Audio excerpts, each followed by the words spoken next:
नमस्कार सांग मैंने आपण मानु समस्त को मो स्टोरी चैनल स्वागत। चलतु शुणा प्रेम बंधनर द्वितीय भाग।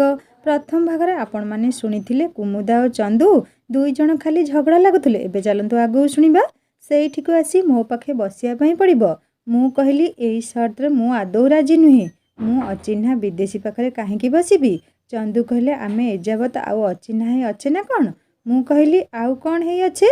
चंदू कहले मो पाई तुमे किंतु आदौ अचिन्हा नुह। मु कहली हेले मो पाई तुमे अचिन्हा हो। हाँ मु जाउची। एथर मीठा मीठा कथा आउ एते भल हठात हो जिबाकू मु काहींकी आदौ सहजरे नहीं पारुनी। चंदू कहला आश्चर्य किसमर झियो तुमे भल हबाटा भी तुम देहरे जाउनी। मु कहली मु जाउची। मु आसिली आउ लोपिता मते देखी कहला अरे कुमुदा तू कुआडे जाइथिलु कहलु। मु तते केते खोजिलिनी आउ तो फोन ने केतेटा मिस कॉल हेछि देखे। मु कहली मते तू कॉल करिछु हेले काई मु तो जानिनी। आउ काहाकू मो बदले कॉल कर देलु कि। लोपिता कहला दे तो फोन दे।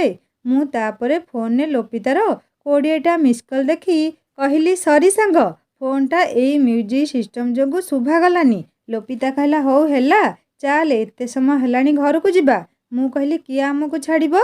लोपिता कहला देखिबा किए छाड़िबो कारण तू तो चंदू सह जिबुनी। मु कहली मोर किछि असुविधा नाही ता सह जिबारे।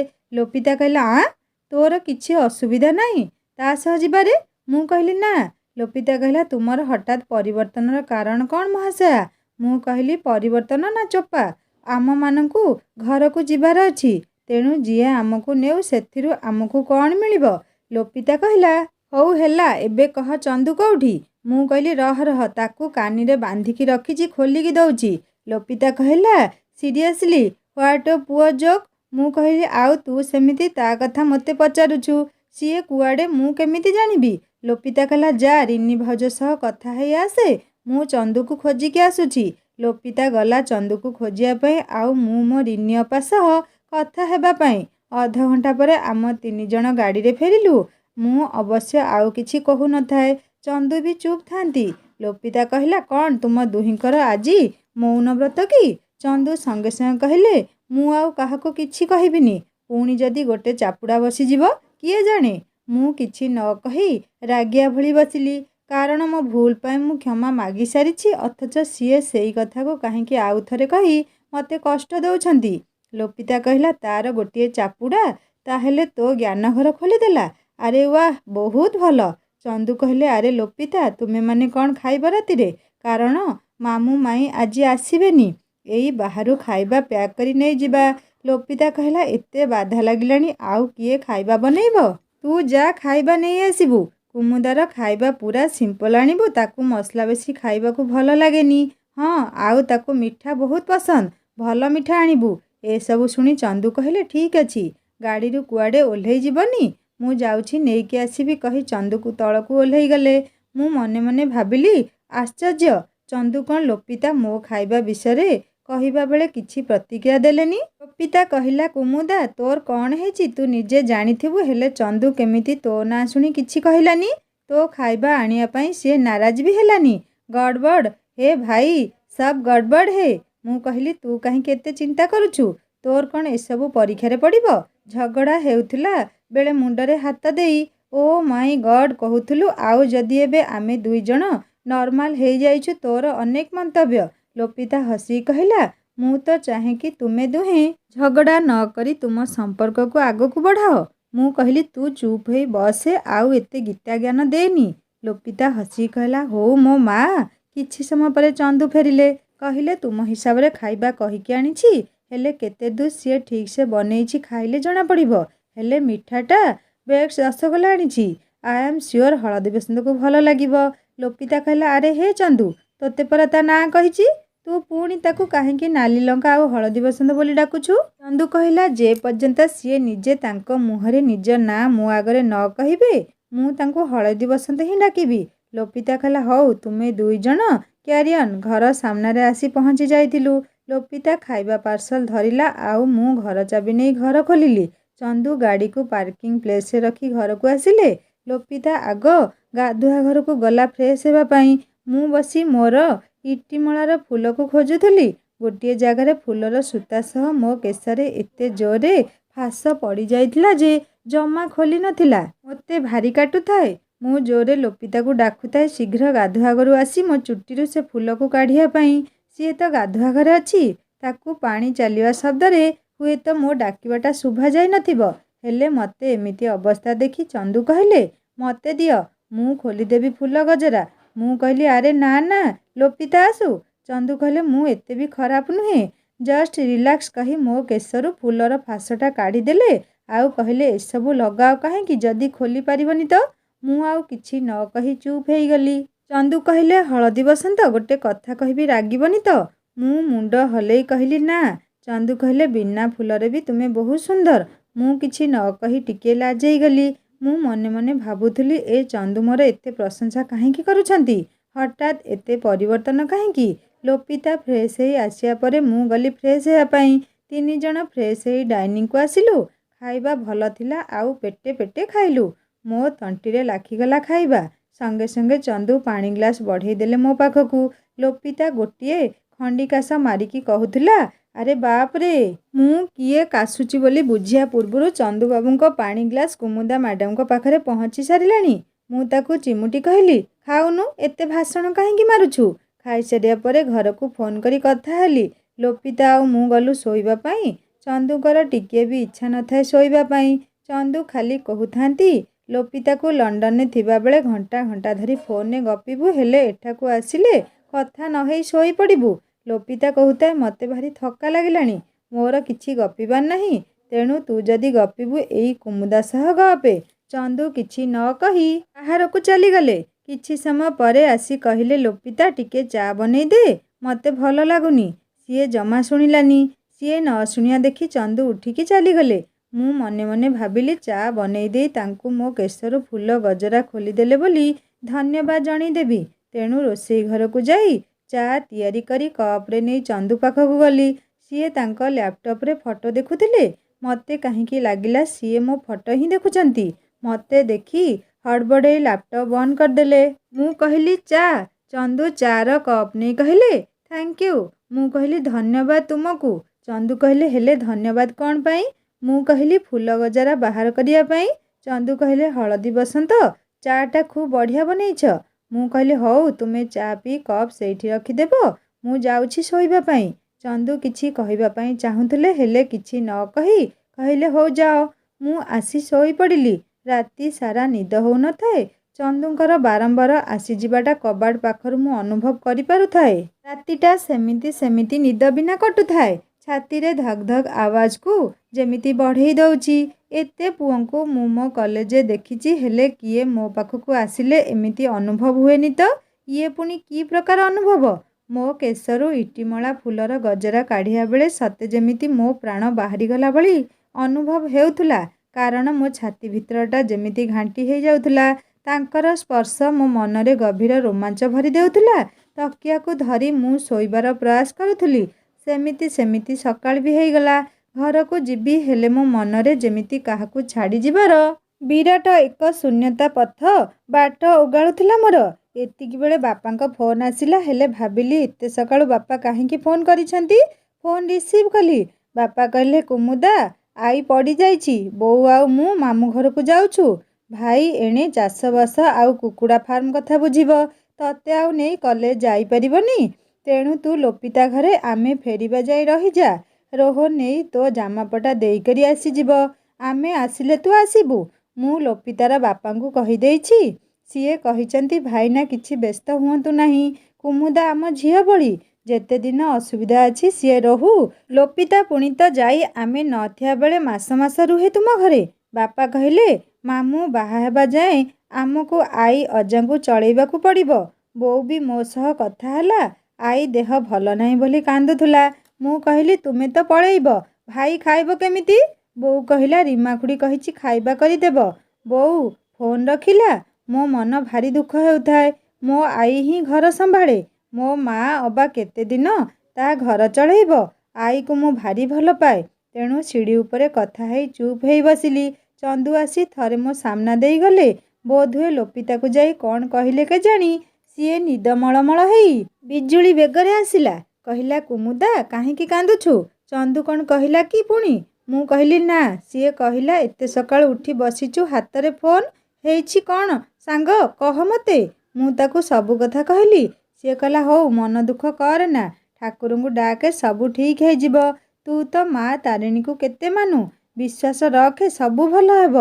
ଆସେ ମୁଁ ଚା ବନେଇଦେବି ପିଇବା, ଭଲ ଲାଗିବ। ଆରେ ମୋ ଧନଟା ପରା। ମୁଁ ଉଠିକି ଆସିଲି।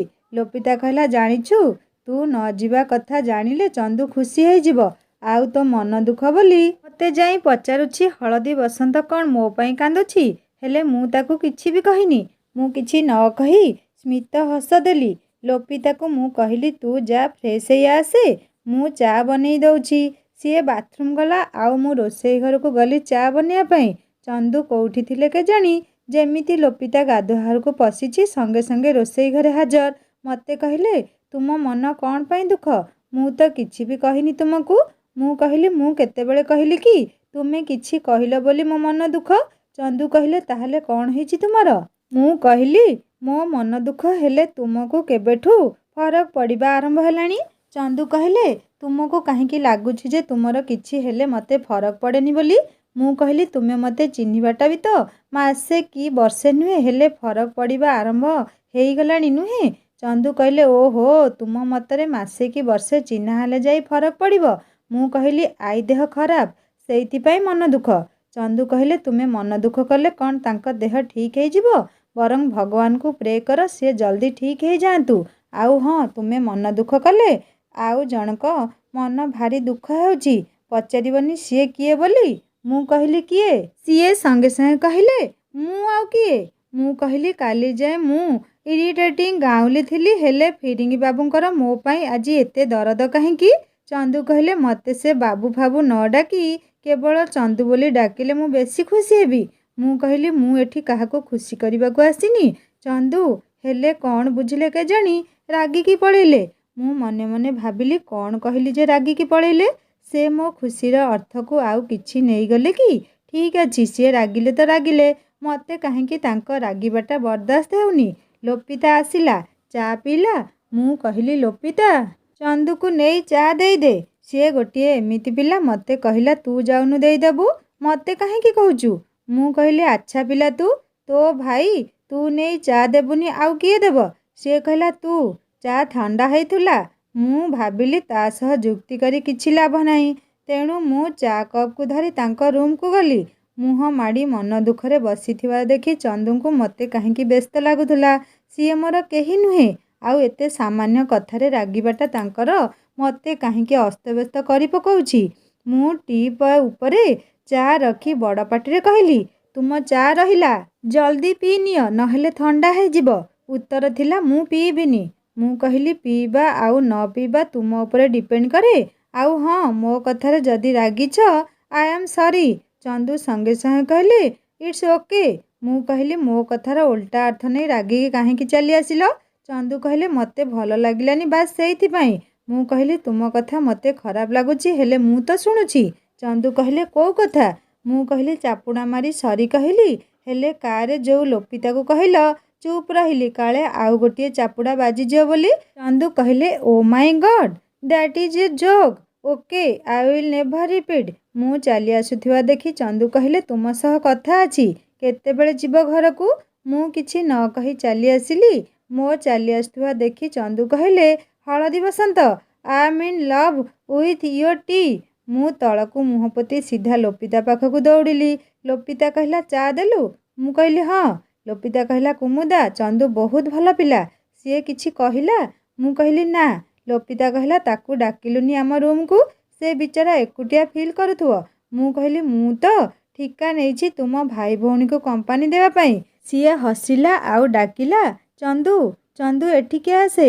ସିଏ ବି ଦି ଡାକରେ ଆସି ହାଜର। ମୁଁ ତାଙ୍କୁ ଦେଖି ଗାଧୋଇବା ପାଇଁ ବାହାରିଲି। ଚନ୍ଦୁ କହିଲେ ଓହୋ, ମୋ ଆସିବାଟା ତାଙ୍କୁ ଭଲ ଲାଗୁନି ବୋଧହୁଏ। ହଉ ତୁମେମାନେ ରୁହ, ମୁଁ ଯାଉଛି ଆମ ଘରକୁ। ଏମିତିରେ ତ ଆଉ ମାସେ ପରେ ଲଣ୍ଡନ ଚାଲିଯିବି। ମୁଁ ମୋ ଡ୍ରେସ୍ ରଖି ବସି ପଡ଼ିଲି। ଲୋପିତା କହିଲା ଚନ୍ଦୁ ଏତେ ଜଲ୍ଦି ସିଏ କ'ଣ ତୋତେ କିଛି ମୁହଁ ଖୋଲି କହିବ? ଅପେକ୍ଷାର ଫଳ ମିଠା।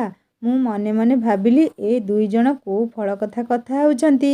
ଲୋପିତା କହିଲା relax Kumuda, we are just joking. Lopita କହିଲା ଚନ୍ଦୁ କୁମୁଦା ଯିବ, ତୁ ତାକୁ ନେଇ ଛାଡ଼ି ଦେଇ ଆସିବୁ। ଚନ୍ଦୁ କହିଲା ହେଲେ ଆଜି ଦିନଟା ରହିଗଲେ କିଛି ପ୍ରୋବ୍ଲେମ୍ ଅଛି କି? ଲୋପିତା କହିଲା ହଁ ଅଛି। ସେଇ କଥା ତା ଭାଇକୁ ଫୋନ୍ କରି କହିପାରିବୁ କି? ଚନ୍ଦୁ କହିଲା କିଛି କହିବା ପୂର୍ବରୁ ମୁଁ କହିଲି କ'ଣ ପାଗଳିଆ ପରି ଗପୁଛୁ? ଅଙ୍କଲ ଆଣ୍ଟିକୁ ପଚାରେ କେତେବେଳେ ଆସିବେ ଆଉ ରୋଷେଇ କ'ଣ ହେବ? ଲୋପିତା କହିଲା ଠିକ୍ କଥା। ଫୋନ୍ ନେଇ ବାହାରକୁ ଗଲା କଲ୍ କରିବା ପାଇଁ। ଚନ୍ଦୁ କହିଲେ ଆଜି ଦିନଟା ରହିଯାଅ ପ୍ଲିଜ୍। ମୁଁ କହିଲି ହେଲେ କ'ଣ ପାଇଁ? ସିଏ କହିଲେ କିଛି କଥା ଅଛି ତୁମ ସହ। ମୁଁ କହିଲି ଏବେ କହୁନ। ଚନ୍ଦୁ କହିଲେ ଏବେ ଏଇଠି ମୁଁ କହିପାରିବିନି। ମୁଁ ତୁମର ବାସ୍ କିଛି ସମୟ ନେବାକୁ ଚାହେଁ। କୁହ ଦେଇପାରିବ? ନିରୋଳାରେ କେବଳ ତୁମେ ଆଉ ମୁଁ ବସି କିଛି ସମୟ କଥା ହେଇପାରିବା କି? ଯଦି ତୁମେ ଚାହଁ ତେବେ। ମୁଁ କହିଲି ମୁଁ ଏକୁଟିଆ କ'ଣ କଥା ହେବି ଯେ? ଆଉ ତୁମେ କ'ଣ ଏମିତି କହିବ ଯେ ଆଉ କିଏ ରହିଲେ ତୁମର ଅସୁବିଧା ହେଇଯିବ? ଚନ୍ଦୁ କହିଲେ ବୋକି ଝିଅ, ସବୁ କଥାରେ ୟାର କାରଣ ଦରକାର। ବେଳେବେଳେ କିଛି କଥା ବିନା କାରଣରେ ବି ତ ମନକୁ ଅପାର ଖୁସି ଦିଏ। ମୁଁ କହିଲି ଫିରଙ୍ଗୀ, ମୁଁ ଯଦି କୁହେ ତୁମକୁ ସମୟ ଦେଇପାରିବିନି ତେବେ? ସିଏ କହିଲେ ଆଜି ନ ଦେଇଛ ଠିକ୍ ଅଛି, ଆଉ କେବେ ତୁମେ ନିହାତି ଦେବ ତୁମ ସମୟକୁ ମୋତେ। ମୁଁ କହିଲି ତୁମର ନିଜ ଉପରେ ବହୁତ ବିଶ୍ୱାସ ଅଛି ନୁହେଁ? ସିଏ କହିଲେ ମଣିଷ ନିଜ ଉପରେ ବେଶୀ ବିଶ୍ୱାସ କରିବା କଥା, କାରଣ ନିଜ ଛଡ଼ା ଆଉ ଅନ୍ୟମାନେ ତ ତା ବିଶ୍ୱାସ ଭାଙ୍ଗନ୍ତି। ମୁଁ କିଛି କହିବା ପୂର୍ବରୁ ଲୋପିତା ଆସି କହିଲା କୁମୁଦା, ପାପା ମାମା ଆଜି ଆସିବେନି। ବାପାଙ୍କ କାମ ସରିଲେ ସିଏ ଆସିବେ, ହେଲେ କାମ ସେମାନଙ୍କର ସପ୍ତାହ ବି ଲାଗିପାରେ।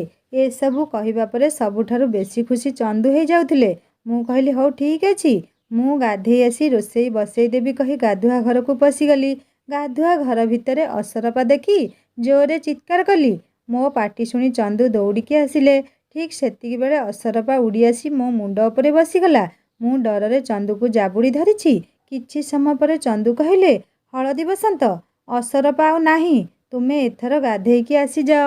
ମୁଁ ବି ଲାଜରେ ତାଙ୍କୁ କିଛି କହି ନ ପାରି କବାଟଟା ଦେଇଦେଲି। ମୋତେ ଭାରି ଲାଜ ଲାଗୁଥାଏ। ମୋ ସହ ଏସବୁ ହେଉଛି କ'ଣ? ଏ ଲୋପିତା ବି ସବୁ ଜିନିଷରେ ନିଜେ ନ ଆସି ଚନ୍ଦୁଙ୍କୁ ପଠେଇ ଦେଉଛି। ମୁଁ ଗାଧେଇକି ଆସିଲି। ଲୋପିତା କହିଲା କୁମୁଦା, ଅସରପାକୁ ଦେଖି ଏମିତି ହେଲୁ ଯେମିତି ସାପ ଦେଖିଲୁ। ମୁଁ କହିଲି ତୁ ତ ଜାଣିଛୁ ମୁଁ ଗୋଟିଏ ଭିନ୍ନ କିସମର ଝିଅ। ମୋତେ ସାପକୁ ଡର ଲାଗେ ନା, ହେଲେ ଅସରପାକୁ ଡର ଲାଗେ। ଲୋପିତା ହସିଲା ଆଉ କହିଲା ଚନ୍ଦୁ କ'ଣ ଅସରପାକୁ କାଢ଼ିଲା? ମୁଁ କହିଲି ତୁ ଠିକ୍ ସମୟରେ କୁଆଡ଼େ ଚାଲି ଯାଉଥାଉ ନିଜେ ନ ଯାଇ ଚନ୍ଦୁଙ୍କୁ କାହିଁକି ପଠେଇଥିଲୁ? ଲୋପିତା କହିଲା ମୁଁ କାହିଁକି ପଠେଇବି? ସିଏ ତ ପାଟି ଶୁଣି ଆଗେ ଦୌଡ଼ିଲା। ମୁଁ ଆଉ କିଛି ନ କହି ରୋଷେଇ ଘରକୁ ଲୋପିତାକୁ ଡାକିଗଲି। ମୋତେ ବେଶୀ କିଛି ରୋଷେଇ ଆସେନି ଆଉ ଲୋପିତାକୁ କିଛି ହିଁ ଆସେନି। ମୁଁ କହିଲି ଭାତ ଡାଲମା ଆଉ ଚିପ୍ସ କରିଦେବି। ଲୋପିତା କହିଲା ଚନ୍ଦୁ ଏସବୁ ଖାଇବ ତ? ମୁଁ କହିଲି ଯା ପଚାରି ଆସିବୁ ତୁ। ସିଏ କହିଲା ତୁ ଯାଉନୁ। ମୁଁ କହିଲି ଚୁପଚାପ ତୁ ଯା, ଯଦି ବେଶୀ କାମ ବତେଇବୁ ରୋହନ ଆସିବ, ମୁଁ ତା ସହ ତାଙ୍କ ଘରକୁ ପଳେଇବି। ସେ ସବୁଦିନ ଆଣି ମୋତେ କଲେଜ ଛାଡ଼ିବ। ଲୋପିତା କହିଲା ହଉ, ଆଉ ଏତେ ମୋତେ ଧମକ ଦେଖାନା, ମୁଁ ଯାଉଛି ପଚାରି ନେବି। ମୁଁ ରୋଷେଇ ସାରିଦେଲି। ବାବୁ କେବଳ ମୋ ମନ ରଖିବା ପାଇଁ ଅଳ୍ପ ଟିକେ ଖାଇବେ ଆଉ ସେ ତାଙ୍କର ପାସ୍ତା ବନେଇକି ଖାଇବେ। ଆମେ ସମସ୍ତେ ଖାଇ ବସିଲୁ। ଠିକ୍ ସେଇଆ ହିଁ ହେଲା। ଲୋପିତା ଖାଇସାରି ଫୋନ୍ ଆସିବାରୁ ଉଠି ଚାଲିଗଲା। ଚନ୍ଦୁ ସେ ଦୁଇ ଭାଇ ଭଉଣୀଙ୍କର ବାସନ ନେଇ ବେସିନରେ ଧୋଇବାକୁ ଯାଉଥିଲେ। ମୁଁ ମନା କଲି। ତେଣୁ ସିଏ ଯିବା ପୂର୍ବରୁ ଖାଲି କହିଲେ ରାତିରେ ଖାଇବା ପରେ ବାଲକୋନିକୁ ଆସିବ, ମାତ୍ର 5 ମିନିଟ୍ କଥା ଅଛି। ମୁଁ ଜାଣିଛି ତୁମେ ନିଶ୍ଚିତ ଆସିବ କହି ଚାଲିଗଲେ। ମୁଁ ବାସନ ସବୁ ଧୋଇ ରୁମ୍କୁ ଆସିଲି। ମନେ ମନେ ଖାଲି ଭାବୁଥାଏ ଚନ୍ଦୁ କ'ଣ କହିବେ ଆଉ ମୁଁ କି ଉତ୍ତର ଦେବି। ତାପରେ ମୋ ବାପା ବୋଉଙ୍କୁ ଫୋନ୍ କଲି। ସେମାନେ କହିଲେ ଆଈ ଦେହ ଭଲ ଅଛି, 2 ଦିନ ପରେ ହସ୍ପିଟାଲରୁ ଫେରିବ। ବାପା ବୋଉ ତାକୁ ସାଥିରେ ନେଇ ଆମ ଘରକୁ ଆସିଯିବେ। ଆଈ ଦେହ ଭଲ ଥିବା କଥା ଶୁଣି ଭଲ ଲାଗିଲା। ଭାଇକୁ ଫୋନ୍ କରି ସେ ଖାଇଛି କି ନାହିଁ ପଚାରି ନେଲି। ରୋହନ 4ଟା ବେଳେ ଆସିବ ବୋଲି ଭାଇ କହିଲା। ମୁଁ କହିଲି ଠିକ୍ ଅଛି। ମୁଁ ଚନ୍ଦୁଙ୍କ କଥା ଭାବି ଭାବି ଶୋଇପଡ଼ିଲି। ରୋହନ ଆସିଛି ବୋଲି ମୋତେ ଲୋପିତା ଆସି ଡାକିଲା। ମୁଁ ଉଠିକି ଧଡ଼ପଡ଼ ହେଇଗଲି। ମୋ ସହ ରୋହନକୁ ଦେଖି ଚନ୍ଦୁ ଆଦୌ ଖୁସି ହେଉନଥିଲେ, ହେଲେ ଉପରେ ଉପରେ ଖୁସି ହେବାର ଅଭିନୟ କରୁଥିଲେ। ଲୋପିତା ଆଣି ରୋହନକୁ ଜୁସ୍ ଦେଲା। ସେ ପିଇକି କହିଲା କୁମୁଦା, ତୁ ତୋ ବ୍ୟାଗ୍ ନେ, ମୁଁ ରିନି ଅପା ପାଖକୁ ଯିବି, ବେଶୀ ସମୟ ବସିଲେ ଡେରି ହେଇଯିବ। ମୁଁ କହିଲି ମାଙ୍କଡ଼ ମୁହାଁ, ଏ ଦୁନିଆରେ ସମସ୍ତଙ୍କ ପାଇଁ ତୋର ସମୟ ଅଛି, ହେଲେ ମୋ ପାଇଁ ନାହିଁ। ରୋହନ ମୋତେ ଧୀରେ କିନା କହିଲା କୁମୁଦା, ତୁ ମୋ ସହ କଥା ହେବାଟା ଜଣକୁ ଭାରି ଜଳଉଛି। ମୁଁ କହିଲି କିଏ? ସିଏ କହିଲା ଆଉ କିଏ, ତୋ ଫିରଙ୍ଗୀ। ମୁଁ କହିଲି ସିଏ କେବେଠାରୁ ମୋର ହେଲାଣି ବା, ସିଏ ହସିଲା ଆଉ କହିଲା ଖୁବ୍ ଶୀଘ୍ର ହେଇଯିବ ତୋର। ମୁଁ କହିଲି ଚୋପା ନା। ରୋହନ କହିଲା ସିଏ ତତେ କିଛି କହିଲେ ମୋତେ ଆଗେ କହିବୁ। ମୁଁ କହିଲି ଯା ବେ ତୋର ଡେରି ହେଉଛି। ରୋହନ କହିଲା ହଉ ମୁଁ ଆସୁଛି। ନେ ତୋ ଫେଭରିଟ୍ ଚକୋଲେଟ୍ ତୁ ଆଉ ଲୋପିତା ମିଶିକି ଖାଇବ। ରୋହନ ଚାଲିଗଲା। ହେଲେ ମୁଁ ବାବୁଙ୍କୁ କୋଉଠି ବି ପାଉନଥିଲି। ସନ୍ଧ୍ୟା ହୋଇଯାଇଥିଲା ଆଉ ମୁଁ ସନ୍ଧ୍ୟା ଧୂପ ଦେଇ ମାନି ଅପା ସହ କଥା ହେବି ବୋଲି ଛାତ ଉପରକୁ ଚାଲିଗଲି। ମୁଁ ଛାତ ଉପରକୁ ଆସିବା ବେଳକୁ ଚନ୍ଦୁ ବସି ଫୋନରେ ଖେଳୁଥିଲେ। ମୁଁ ତାଙ୍କୁ ଦେଖି ନ ଦେଖିଲା ପରି ଆଗକୁ ଯାଇ ମାନି ଅପା ସହ କଥା ହେଲି। ମାନି ଅପା କହୁଥିଲେ କୁମୁଦା ଶୀଘ୍ର ଆସିଯା ରୋହନ ସହ। ଆମେ ତତେ ବହୁତ ମନେ ପକାଉଛୁ। ମୁଁ କହିଲି ହଉ ନହେଲେ କାଲି କଲେଜ ସାରି ରୋହନ ସହ ଘରକୁ ଯିବି। ମୁଁ ଫୋନ୍ ରଖିଲି ଆଉ ଦେଖିଲି ଚନ୍ଦୁ ଆସି ମୋ ପାଖରେ ଠିଆ ହେଇଛନ୍ତି। ସିଏ କହିଲେ ଏଇ ରୋହନ ତୁମର କ'ଣ? ମୁଁ କହିଲି କ'ଣ ପାଇଁ ତୁମର ଏ ପ୍ରଶ୍ନ? ସିଏ କହିଲେ ଜାଣିବାର ଅଛି ତା ବିଷୟରେ। ମୁଁ କହିଲି ହେଲେ କ'ଣ ପାଇଁ? ଚନ୍ଦୁ କହିଲେ ମୋ ଆଡ଼େ ଜମା ନ ଅନଉଥିବା ପିଲା ତା ସହ ଏତେ ମିଶୁଛି। ଜାଣିବା ମୋର ନିହାତି ଆବଶ୍ୟକ ତା ପାଖରେ ଏମିତି କ'ଣ ଅଛି ଯାହା ମୋ ପାଖରେ ନାହିଁ। ମୁଁ କହିଲି ଏସବୁର ଉତ୍ତର ଦେବା ପାଇଁ ମୁଁ ବାଧ୍ୟ ନୁହେଁ। ହେଲେ ହଁ ଏତିକି ମୁଁ ଜଣେଇ ଦେବାକୁ ଚାହେଁ ଯେ ସିଏ ମୋର ବେଷ୍ଟ ଫ୍ରେଣ୍ଡ ଆଉ ମୋ ବୋଉର ବେଷ୍ଟ ଫ୍ରେଣ୍ଡର ପୁଅ, ମୋ ଛୁଆବେଳର ସାଙ୍ଗ। ଚନ୍ଦୁ କହିଲେ ତୁମ ବୟଫ୍ରେଣ୍ଡ ନୁହେଁ ତ? ମୁଁ କହିଲି ତୁମକୁ ଆମ ଦୁଇ ଜଣଙ୍କୁ ଦେଖିଲେ ଯାହା ଲାଗୁଛି ସେଇଆ ଭାବିନିଅ। କିଛି ଅସୁବିଧା ନାହିଁ କାରଣ ଭାବନାରେ କ'ଣ GST ଲାଗୁଛି କି? ଚନ୍ଦୁ କହିଲେ ହଁ ସେଇଟା ବି ଠିକ୍ କଥା। ଏତିକି ବେଳେ ଚନ୍ଦୁଙ୍କ ମାଆଙ୍କର ଫୋନ୍ ଆସିଲା। ସିଏ ଫୋନ୍ ନେଇ ଚାଲିଗଲେ ଆଉ ମୁଁ ତଳକୁ ଆସିଗଲି। ଚନ୍ଦୁ ତଳକୁ ଆସି କାର୍ ନେଇ କିଛି ନ କହି ଚାଲିଗଲେ। କିଛି ସମୟ ପରେ ମୁହଁକୁ ଆମ୍ବିଳା ଆମ୍ବ ଖାଇଲା ଭଳିଆ କରି ଘରକୁ ଆସିଲେ। ମୋର ସେଥିରେ କିଛି ଲେନ୍ ଦେନ୍ ନଥିଲା ତେଣୁ ମୁଁ କିଛି ନ କହି ରୁମ୍କୁ ଚାଲିଗଲି। ସେ ଦୁଇ ଭାଇ ଭଉଣୀ କ'ଣ କଥା ହେଲେ କେଜାଣି ସେମାନେ ଜାଣିଥିବେ। ହେଲେ ଦୁଇ ଜଣ କେହି ହେଲେ ଖୁସି ଜଣାପଡ଼ୁନଥିଲେ। ଲୋପିତା ବାହାରୁ ଖାଇବା ମଗେଇଥିଲା। ଏକା ସହ ବସି ଖାଇଲୁ। ଚନ୍ଦୁ ପୁରା ଚୁପ୍। ମୋତେ କେବଳ ଥରୁଟିଏ ଚାହିଁଛନ୍ତି। ସେ ଆଗୁଆ ଖାଇବା ଖାଇ ଉଠିଗଲେ। ମୁଁ ଜାଣିନି କେଜାଣି କାହିଁକି ମୋତେ ଚନ୍ଦୁଙ୍କର ଏକଦମ୍ ଚୁପ୍ ହେବାଟା ମନକୁ ଭାରି କଷ୍ଟ ଦେଉଥିଲା। ଲୋପିତା ଖାଇବା ଖାଇ ଜଲ୍ଦି ଶୋଇପଡ଼ିଲା। ମୁଁ ଖାଲି ମନେ ମନେ ଭାବୁଥାଏ ଚନ୍ଦୁ ଡାକିଛନ୍ତି ଯିବି କି ନାହିଁ। ସେମିତି ବି ତାଙ୍କର ମନ ଦୁଃଖ। ତେଣୁ କ'ଣ କରିବି ଭାବି ବହୁ ସମୟ ପରେ ଉଠିକି ଗଲି। ଧୀରେ ଧୀରେ ବାଲକୁନିକୁ ଗଲି। ଦେଖିଲି ଚନ୍ଦୁ ସେଠି ବସିଛନ୍ତି। ମୋତେ ଦେଖି କହିଲେ ମୁଁ ଜାଣିଥିଲି ମୋ କଥାକୁ ତୁମେ କେବେ ବି ଭାଙ୍ଗିବନି। ମୁଁ କହିଲି ତୁମ ମନ ଦୁଃଖ କାହିଁକି? ସେ କହିଲେ ମୋ ମନ ଦୁଃଖ ହେବାଟାକୁ ତୁମେ କେବେଠାରୁ ନୋଟିସ୍ କଲଣି? ମୁଁ କହିଲି ଯେବେଠାରୁ ତୁମେ ମୋ ମନ ଦୁଃଖ ହେବାଟା ନୋଟିସ୍ କଲ ସେବେଠାରୁ। ଚନ୍ଦୁ କହିଲେ ଆରେ ୱାଃ ମୋ ଝଲି କେତେ କ'ଣ ଶିଖିଗଲାଣି। ମୁଁ କହିଲି ମୁଁ କାହିଁକି ତୁମର ଝଲି ହେବି? ସିଏ କହିଲେ ହଉ ହଳଦୀ ବସନ୍ତ ତୁମେ ଖାଲି ରୋହନର ଝଲି ନୁହେଁ। ମୁଁ କହିଲି ମୁଁ କାହାର ସେ ଝଲି ଫଲି କିଛି ନୁହେଁ। ମୁଁ କେବଳ ଗାଉଁଲି ସରଳ ମନା କୁମୁଦା। ଚନ୍ଦୁ କହିଲେ ଓହୋ ତୁମ ନାଁ ତାହେଲେ କୁମୁଦା। ମୁଁ କହିଲି ଏତେ ଉପୁଜେଇ ହେଇ କହୁଛ ଯେମିତି ମୋ ନାଁ ଆଗରୁ କେବେ ଜାଣିନ? ଚନ୍ଦୁ କହିଲେ ତୁମକୁ କହିଥିଲି ନା ଆଗରୁ କି ତୁମେ ଯେତେବେଳେ ମୋ ପାଖରେ ବସିକି ତୁମ ନାଁ କହିବ ମୁଁ ସେତେବେଳେ ଯାଇ ତୁମ ନାଁରେ ଡାକିବି। ମୁଁ କହିଲି ହଉ ହେଲା ମିଷ୍ଟର ଫିରଙ୍ଗୀ ତୁମେ କହିବା ଅନୁସାରେ ଜିତିଗଲ। ଚନ୍ଦୁ କହିଲେ କୁମୁଦା ମୋ ନାଁ ଚନ୍ଦ୍ରା ସାମନ୍ତସିଂହାର ଆଉ ସମସ୍ତେ ସ୍ନେହରେ ଚନ୍ଦୁ ଡାକନ୍ତି। ତାଙ୍କ ମୁହଁରୁ କୁମୁଦା ଡାକରେ ଯେମିତି ମୋ ମନରେ ଅଫୁରନ୍ତ ଆନନ୍ଦ ଫୁଟି ପଡ଼ୁଥିଲା। ମୁଁ କହିଲି ହଉ ଚନ୍ଦୁ କୁହ ତୁମେ ମୋତେ ଡାକିଛ କାହିଁକି? କ'ଣ ପାଇଁ ଆଉ ତୁମ ମନ ଦୁଃଖ ହେଇଛି କ'ଣ ପାଇଁ? ଚନ୍ଦୁ କହିଲେ ଏଇ ଦୁଇଟା ଯାକ ପ୍ରଶ୍ନ ତୁମର ସମ୍ପୂର୍ଣ୍ଣ ରୂପେ ଭିନ୍ନ। କୁହ କୋଉଟା ଆଗ ଜାଣିବାକୁ ଚାହୁଁଛ? ମୁଁ କହିଲି ତୁମ ମନ ଦୁଃଖ କ'ଣ ପାଇଁ ସେଇଟା ଆଗ ଜାଣିବାକୁ ଚାହେଁ। ସେ କହିଲେ ତା ମାନେ ଏଥିରୁ ଜଣାପଡ଼ୁଛି ଯେ ୟୁ ରିଏଲି କେୟାର ଫର୍ ମି। ମୁଁ ହସି କହିଲି ଏତେ ଆଉ ଡେଣା ଲଗେଇ ଉଡ଼ି ଯାଉନି ଭାବିକି। ସେ କହିଲେ ଆରେ ନା ନା ମୁଁ କ'ଣ ଚଢ଼େଇ ଯେ ଉଡ଼ିବି। ମୁଁ କହିଲି ଆରେ କୁହ ମନ ଦୁଃଖ କ'ଣ ପାଇଁ? ସିଏ କହିଲେ ଏଇ ଯେଉଁ ବାହାରକୁ ଯାଇଥିଲି ସେତେବେଳେ ମୋ ମା ମୋତେ ଡକେଇଥିଲା। ମୁଁ କହିଲି ମା ଡକେଇଥିଲେ ତ ଖୁସି ହେବା କଥା ହେଲେ ମନ ଦୁଃଖ କରିଛ କାହିଁକି? ସିଏ ସଙ୍ଗେ ସଙ୍ଗେ କହିଲେ କଥାଟା ପୁରା ନ ଶୁଣି ମତ ଦେବା ଆରମ୍ଭ କରିଦେଲ। ମୁଁ କହିଲି ହଉ କୁହ। ସିଏ କହିଲେ ମୋର ବାହାଘର ବାପାଙ୍କର ସାଙ୍ଗଙ୍କ ଝିଅ ରିଚା ସହ ଠିକ୍ କରିଦେଇଛନ୍ତି ମା। ମୁଁ କହିଲି ଆରେ ଅନେକ ଶୁଭେଚ୍ଛା ଆଉ ଶୁଭକାମନା। ଚନ୍ଦୁ ମୋ ମୁହଁକୁ ଚାହିଁକି କହିଲେ ହେଲେ ସେ ଝିଅ ମୋର ପସନ୍ଦ ନୁହେଁ। ମୁଁ କହିଲି ରିଚା ସେଇ ଝିଅ ତ ଯିଏ ମୋ ଶାଢ଼ୀରେ ପ୍ରାଇସ୍ ଟ୍ୟାଗ୍ ଲଗେଇଥିଲା? ଚନ୍ଦୁ କହିଲେ ହଁ। ମୁଁ କହିଲି ତା ପାଇଁ ଚାପୁଡ଼ା ଖାଇଲ ବୋଲି ତାକୁ ମନା କରୁଛ ନା କ'ଣ?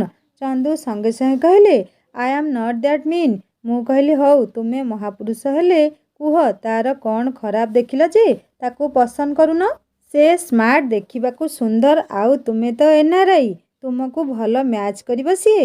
ଚନ୍ଦୁ କହିଲେ ତୁମେ ତ ସାଇନ୍ସ ଷ୍ଟୁଡେଣ୍ଟ, ତେଣୁ ତୁମେ ଭଲ ଭାବେ ଜାଣିଥିବ ଯେ like poles repel each other and unlike poles attract each other. ତେଣୁ ମୋ ମତରେ ମୋର ସମ୍ପୂର୍ଣ୍ଣ ଓଲଟା ରୂପ ମୋ ସ୍ତ୍ରୀର ହେବା ଆବଶ୍ୟକ। ଆଉ ହଁ, ମୁଁ ଜଣକୁ ବହୁତ ଭଲ ପାଉଛି। ମୁଁ କହିଲି ତାହେଲେ ଘରେ କହିଦେଉନ? ସିଏ କହିଲେ ମୁଁ ସେ ଝିଅକୁ ତ ଏଯାଏଁ କହିନି ଯେ ମୁଁ ତାକୁ ଭଲ ପାଏ ବୋଲି। ମୁଁ କହିଲି ତାହେଲେ ଡେରି କାହିଁକି କରୁଛ? ଶୀଘ୍ର ତାଙ୍କୁ କହିଦିଅ।